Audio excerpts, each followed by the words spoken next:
The Smiths came to mean so much more to me than your average pop group, and I wasn't alone. They were it. They were as big and as important as the Jam and the Sex Pistols and the Beatles.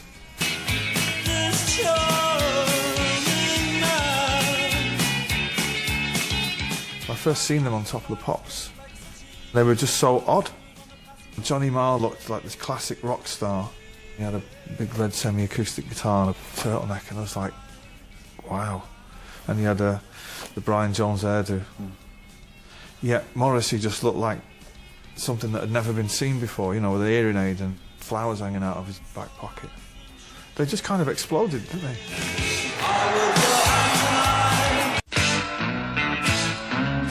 My love of most things musical is strictly for the music.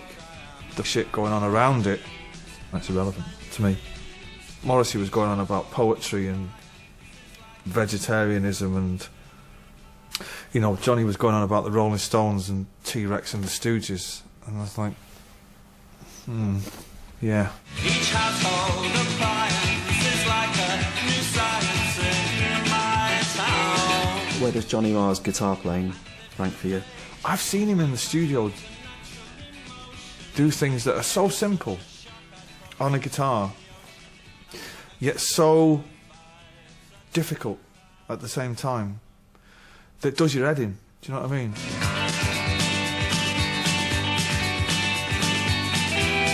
How hard is it to play like Johnny Marr? It's impossible, you can't. You know, if you're making a record and the producer's saying, try some like Johnny Marr stuff, you better get on the phone and get him, because you can't do it. That's not him now, by the way. He invented the style which I'd never heard before. It's a true original.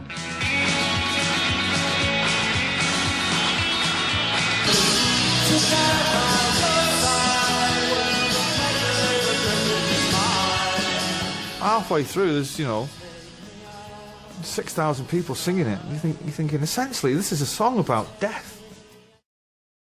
I want to go to bed.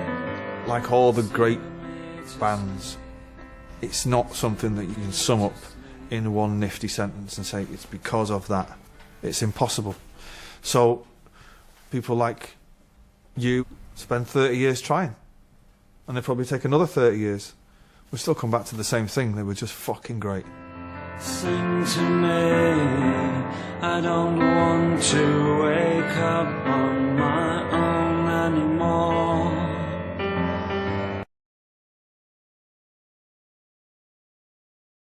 The Smiths. I've seen Led Zeppelin. The Jam, no, I'm not sure that would be a good thing. But the Smiths, when you go and see Morrissey, right, which I have done regularly, and he plays those songs, and they're great, you always think, wouldn't it be great if Johnny was playing the guitar, because no one plays them quite like Johnny. And when I went to see Johnny recently at Brixton Academy singing those songs, and it was great, and the crowd are carrying it along, and you're thinking, wow, that's great, but imagine both of them on stage. It would be, because I was such a huge fan of the Smiths and still am, it would be so amazing, but I'm not sure it would ever happen. I'm not sure either of them are that interested. This is a shame, because it would be great, but let's look to the future. Really. And you'd have to take time off from others. But you got three or four albums sitting on the back burner. I know, but I'm just inherently lazy is what I am. I'm just like, I can't be bothered with this, like hacking away at an iPad. You know, I was born in 1967, you know. But Morrissey's book, have you read Morrissey's book? I haven't read it, but people rave about that. Oh, it's brilliant. Yeah. Is the way of his words. There's a great line in it where one of his record company bosses had refused to put this album, some album they were making out, and the Smiths insisted that it come out, and they had so it went to #1, and they had a party, the record company, and the record company boss was at this party, and Morrissey says, and there in the corner, he he was skulking in the corner, looking like an untouched sandwich at a sad buffet. You see, you'd love it. I think you'd absolutely love it. So, what have you got any ambitions left? So the next video is by some homeboys of mine from Manchester called The Smiths. I can't say enough about this group. I was a fan from day one, still a fan to this day. Johnny is one of my closest friends. Morrissey I know Morrissey, he's a dude, one of the funniest men I've ever met in my entire life. This song is outrageous. When it first was played on British radio in 85 or maybe 86, you know, to hear Hang the DJ chanted all the way in the outro was both funny and inspiring. And this is the legendary Smiths. Okay. I had a night out with Morrissey once in LA. It was one of the funniest nights out I've ever had with anyone. Was it?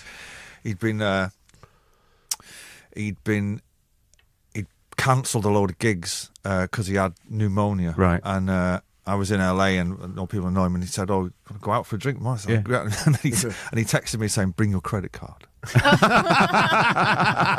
And he's an old pro. It's like with now. I get to this bar and he sat there, and I was like, "Hi, mate." And he's going, "Hello," and I was like, "I thought you cancelled all the gigs for pneumonia," and he said, "Yet here I am." And he was so funny. I mean, I was crying laughing at some of the stuff he was telling me this story, and I didn't get that he was winding me up for ages. He was saying, I played drums once in a Rice Krispies commercial. He's just lying. Yeah, and I was like, really? And he said, yes, but I gave up the drums and blah. And I said, why is that? And he said, I wouldn't wear the leather. I was thinking, that's a great line. That can't be true. And I remember saying to him, and I met him one night in leather. Claridge's one night, and he was in the bar, and my missus had never met him, and I said, "Oh, can I bring my missus to meet?" And he said, "Well, I don't know, is she nice?" And I was like, "Yes, all right." And he said, okay. Fantastic. Do you know what? I've been at a gig he cancelled. With a sore throat, and he came out to tell us he couldn't carry on with the gig, and it's the first tour they ever did. It was at Leicester University or somewhere, or maybe Leicester de Montfort, and he came out and he was in tears, sort of doing it. No, but I spoke to someone who worked there, and they said no, they saw him laughing around the back. It was fine. He was really having it up. He said, "I can't, but I will repay it." And he said, "No, he was round the back. He used to work at the must have been De Montfort Hall." He said he looked perfectly fine. He was laughing away. He played at the Palladium recently, which I missed the gig, but everyone said it was absolutely amazing. So. Yeah. Morrissey did this thing. He put both his hands on the table and he just went and growled, and the table shook. The Smiths to me were everything when I was growing up, and actually, Johnny was one of the first people ever to recognise Oasis. Before anybody had heard of us, he had he got hold of one of our demo cassettes and called me at home one afternoon. I was like, wow. And we become obviously really close friends. I seen him on Sunday up at City. Actually, he's just a wizard. He's as passionate about music now as he ever was, and as Morrissey, I was, I don't know. I adore that man so much. He just truly couldn't care less about anything. And I had a night out about, it must be a good 5-6 years ago now in LA with him and Russell Brand, when Russell was living in LA. And I actually had to go to the toilet at one point because my stomach was hurting so much because he was crying. And it was on the day of Kate and William's wedding, right? And so we're sat in this bar, and this American woman comes over and says to Morrissey, "I overheard you guys' accents. You must be British. I'd just like to come over and congratulate you on the wedding to Morrissey. Congratulate you on the wedding of Wills and Kate." And Morrissey did this thing. He put both his hands on the table and he just went and growled, and the table shook. And I was like, of all the people in the world to come and thank for a royal wedding, you picked the most anti-royal person you could ever come across. It's a very funny moment. Do you ever see Morrissey? He's quite a recluse, isn't he? Like in terms of you never see him in. I don't know him that well. I mean I've met him obviously festivals and all that. I know him more through Russell. When Russell lived in LA, they were kind of quite close. So, most rock stars are recluses. I think you find, there's only like a few of us who get out and still do our own shopping. But he's a dude. I do love him.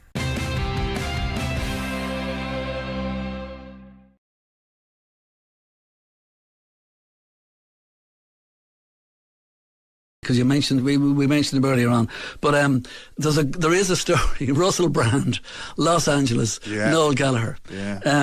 Just give us a bit of that first of all. I mean, first of all, you're with Russell. I'm on holiday. Well, I'm on holiday with my missus and the kids. Well, I'm glad you told me you were on holiday, because I'll tell you one thing: Morrissey never found out you were on holiday. He doesn't give two hoots what you're doing. He only cares about himself.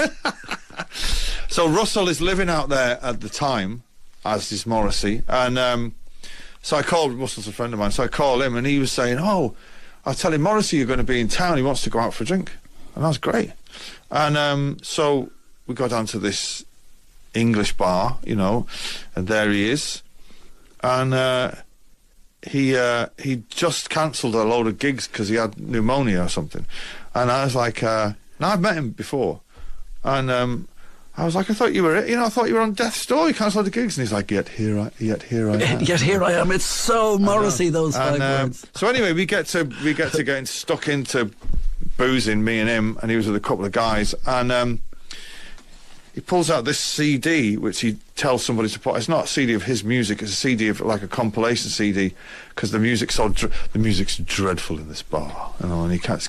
And it's all this stuff from the '70s, Jabriath and Brian Prothero and New York Dolls and all this, and he's kind of going, "Do you know this song?" And I'm like, "No," and he's going, "Really?" It got to number 47 in 1973, and I was like, "I'd never heard of it," but he played me this track one night called Pinball by Brian Prothero that I used as an inspiration for the track on Chasing Yesterday called Riverman. But he gets a lot of flack, Morrissey, because he's tricky, but I adore him. Oh yeah, I adore him. I think he's one of the greats, and he's one of those people he will make me laugh until I cry laughing. He's and my jaw and stomach will be hurting the next day, but I love him dearly. And of course, Russell Brand wasn't drinking. Russell Brand was trying to hold on for dear life because Morrissey was really being very, very mean to him, which was very funny. Yeah, right, okay. Yeah, I've heard the stories, all right, yeah. Okay, so let's take a look at compiled a dossier of Morrissey's comments over the years and accused him of racism. He never responded. They've kept on at that thing, like, well, if he doesn't defend himself, then he must be. Why fucking should he? Why should he? We all know for a fact he's not. Because if he was, the fucking News of the World would have uncovered it first. Forget the fucking NME. Not everybody is absolutely stupid. Why on earth would I be? Last time I was in LA, I was with Russell. And he said, "Come on, let's go and see Morrissey." One of the best nights out I've ever had. So funny. We went to this bar. He brought his own CD, not of his own music, of other music to play, and he gets the CD taken off. He just rubbish off. Put this on. And we were chatting away about stuff and this, name this tune. And I was like, I've never heard it. And it was Brian Prothero. So the next day I kind of got a bit, we got smashed, hammered. And the next day I asked Russell to email him and ask him what that tune was. And so it was Brian Prothero, so I downloaded it. And the night before we left to do the song we were going to do it the next day, I played this Brian Prothero, not for any other reason, just to play it to these two guys in the studio. I said, "Oh, have you heard this song?" And as they played it, we were all like going, "Fucking hell, it's amazing." And then a light came on and thought, hang on a minute, that song would work in that style.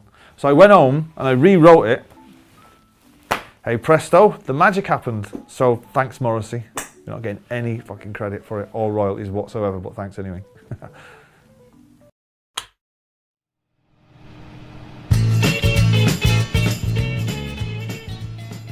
Let's take Morrissey first. You can't really sum that geezer up really in a nifty sentence, because everything about him is contrary. He's without a doubt the most literate man ever to write music. I used to piss myself laughing out loud on a bus going into town to buy the NME when he was on cover as an interview. Laugh out loud, fucking side splitting. His lyrics are incredible. He's one of the best. As for Johnny Marr, there's nothing he cannot do on the guitar. I've been in the studio with him. He's played on Oasis tracks and stuff. The man's a fucking wizard. But you cannot be influenced by Johnny Marr because he's unique, because you can't play what he plays. Even he's not as good as he is. But fuck me, if anybody knows how to play guitar, it's him. He's a great, great, great guitarist. He's a great guy. He's a fucking Man City fan, for fuck's sake. Always, always wore impeccable shoes and had a great haircut. Always. Oh, he's quite a euphoric, up kind of guy, which probably counteracted Morrissey's dourness. But they obviously complemented each other to such an extent that they made, you know, the most unique music of their generation, probably fucking any generation.